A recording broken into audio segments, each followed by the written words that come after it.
Carly Greene's phone buzzed a muted plea for attention from her pocket. She blinked and lost the staring contest she'd been having with the remnants of lunch.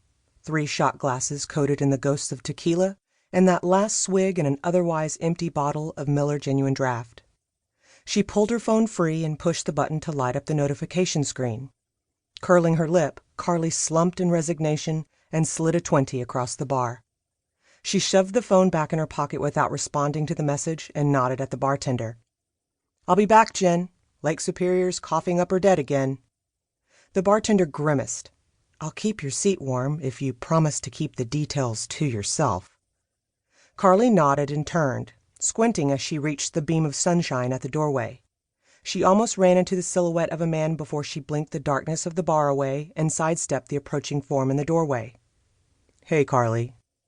"Oh, fuck, really, Parker? Not now." She shielded her eyes from the sun with her hand and confirmed the face in front of her matched the voice. She knew it would. She'd know that voice underwater, in a coma or otherwise. "Did you hear about the bodies yet?" Her annoyance washed away instantly. "Bodies? With an S?" He nodded excitedly. "You were listening to the scanner again, weren't you?" "It's my job."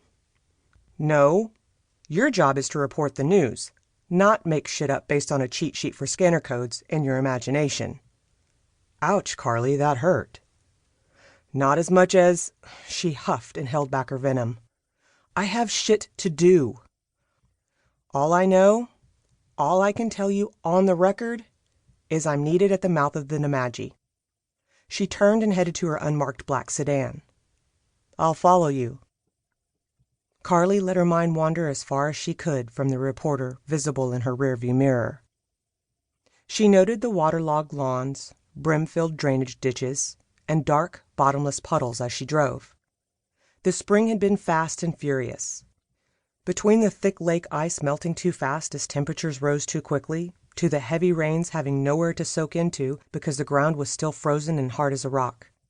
Souptown really was rather soupy at the moment.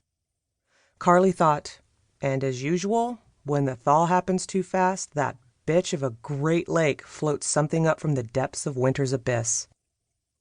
Carly remembered the summer her family had moved from Ashland to Superior's East End, and she found herself suddenly within walking distance of what was officially only the Inner Bay. The bay, the inlet, the outer current, the lighthouse stretch, it was all the same to her. No matter the particular area, no matter the technical name, it was all Lake Superior. And Carly had learned at a very early age the lake was no lady and had a hell of a temper. She'd been witness to incredible storms, which had raged stronger than they should merely because of the lake's ability to make weather worse if it hovered above her for too long. She'd been frightened into her parents' room in the middle of the night when she was younger, and onto the couch as she grew. She'd heard of, but never been victim to, the small craft warnings, which really meant, get your ass off the lake. And the year she turned 11, at the end of the summer, Carly learned what the lake was capable of coughing up.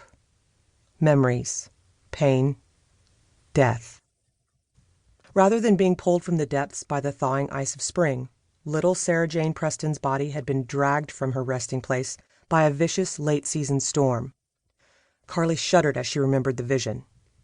The dress tattered by age and rot, but still whole enough to be described. The pattern of tiny blue flowers still vividly clear in Carly's mind.